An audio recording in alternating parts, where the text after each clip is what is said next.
नमस्कार दोस्तों। आज का विषय बड़ा ही महत्वपूर्ण है। अपने कई प्रिय भाइयों और साथियों को सनातन धर्म की चिंता करते हुए देख रहा हूं आजकल, तो उनके लिए एक मैसेज भी है। आज अद्भुत आनंद रहा। साईं मंदिर में वैदिक मंत्रोच्चार के साथ उनकी मूर्ति का स्नान होते हुए देखा। ठीक वैसे ही सारे उपचार हुए जैसे कि वेद रीति के मुताबिक किसी भी देवी देवता के होते हैं।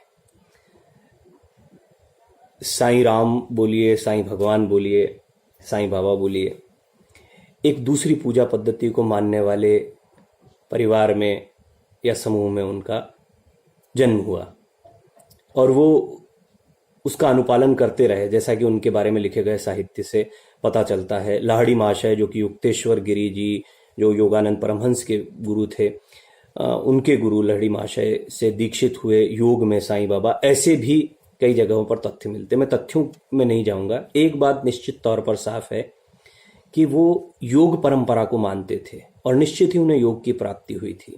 जिस तरह उनके मानने वाले लोगों को अपनी अपेक्षित चीजें मिलती हैं या उनकी मुरादें पूरी होती हैं, ऐसा कहते हैं। तो ये योगी विभूतिपाद, पतंजलि ने अष्टांग योग लिखा, उसमें 4 पाद है: साधन पाद, समाधि पाद, विभूति पाद और फिर कैवल्य की प्राप्ति, कैवल्य पाद। तो विभूति पाद में ये स्पष्ट है कि जो योगी जन होते हैं उनके पास इस तरह की कई विभूतियां होती हैं जिनको अभी ऐसे बातचीत में समझना बड़ा मुश्किल भी है और ठीक भी नहीं है उनके बारे में अभी बातचीत करना, क्योंकि वो उसमें तर्क वितर्क की एक बहुत लंबी श्रृंखला निकल आएगी। मैं उस पर नहीं जाना चाहता। निश्चित तौर पर योग, चलिए आप आत्मिक शांति के लिहाज से या जिस भी लिहाज से आपको योग समझ में आता, उसको मानने वाले थे साईं। उसकी प्राप्ति भी निश्चित तौर पर उन्हें हुई। ये 2 तथ्य साफ हो जाते हैं। सनातन परंपरा का वो अभिन्न हिस्सा बन गए। वो जिस पूजा पद्धति में थे वहां पे लोग उनको शायद नहीं पूजते या पूछते, लेकिन वो सनातन परंपरा का अभिन्न हिस्सा है। और यही सुंदरता है। यहां सबको आमंत्रण है, सबको स्वतंत्रता है। एक जीवन पद्धति और एक धर्म का ये फर्क होता है। और सनातन धर्म जिसे आप कहते हैं वो दरअसल एक जीवन पद्धति है और वो बाधित नहीं होती कि आपकी पूजा पद्धति क्या रही है। निश्चित तौर पर जब आप सनातन धर्म के साथ जुड़ते हैं तो आपकी पूजा पद्धति, आपके जितने उपचार हैं वो धीरे धीरे सही दिशा में जाने लगते हैं, जो सही तरीका है। क्षेत्रीय दृष्टि से, इस दृष्टि से कि विभिन्न दुनिया के अलग अलग हिस्सों में कहीं पानी की कमी है तो वहां पर किस तरह के उपचार होंगे, कहीं भोजन की व्यवस्था नहीं है तो वहां पर किस तरह के या किस तरह का भोजन मिलता है, उसके आधार पर अलग अलग जगह पे अलग अलग जीवन के अनुशासन बन गए। उन अनुशासनों से कोई दिक्कत नहीं। उन अनुशासनों की गठरी सर पर बांधे घूमना ये बहुत बड़ी समस्या है। सनातन धर्म में सबसे खूबसूरत बात यही रही कि आपको कोई गठरी लाद कर नहीं घूमना है। जो कर्मकांड हैं भी उनका अनुपालन आप करते हैं तो ठीक, नहीं करते हैं तो ठीक। करते हैं तो निश्चित तौर पर योग की प्राप्ति में आप बहुत तेजी से आगे बढ़ते हैं, जो कि आपके लिए बहुत महत्वपूर्ण है। बहुत आपके लिए आसान हो जाता है योग की प्राप्ति करना। और जब आप उस परंपरा में जाते हैं, चाहे वो साईं हो, कबीर हो, रहीम हो या ऐसे जितने भी लोग हैं जो वेदांत से या उस फिलॉसफी से प्रभावित रहे हैं, जब वो योग की प्राप्ति के लिए आगे बढ़ेंगे तो धीरे धीरे आप देखेंगे कि उनके कर्मकांड जो हैं वो भी उसी तरीके से उसी दिशा में जाने लगेंगे, क्योंकि उन्हें समझ में आने लगेगा कि इनका बड़ा विशेष महत्व है। आप मूर्ति पूजा को लेकर चाहे जो कहें, आज मुझे ऐसा एहसास हो रहा था कि साईं सशरीर है या नहीं है तो एक अलग इतर विषय उस जगह पर उपस्थित है। और यही सुंदरता है।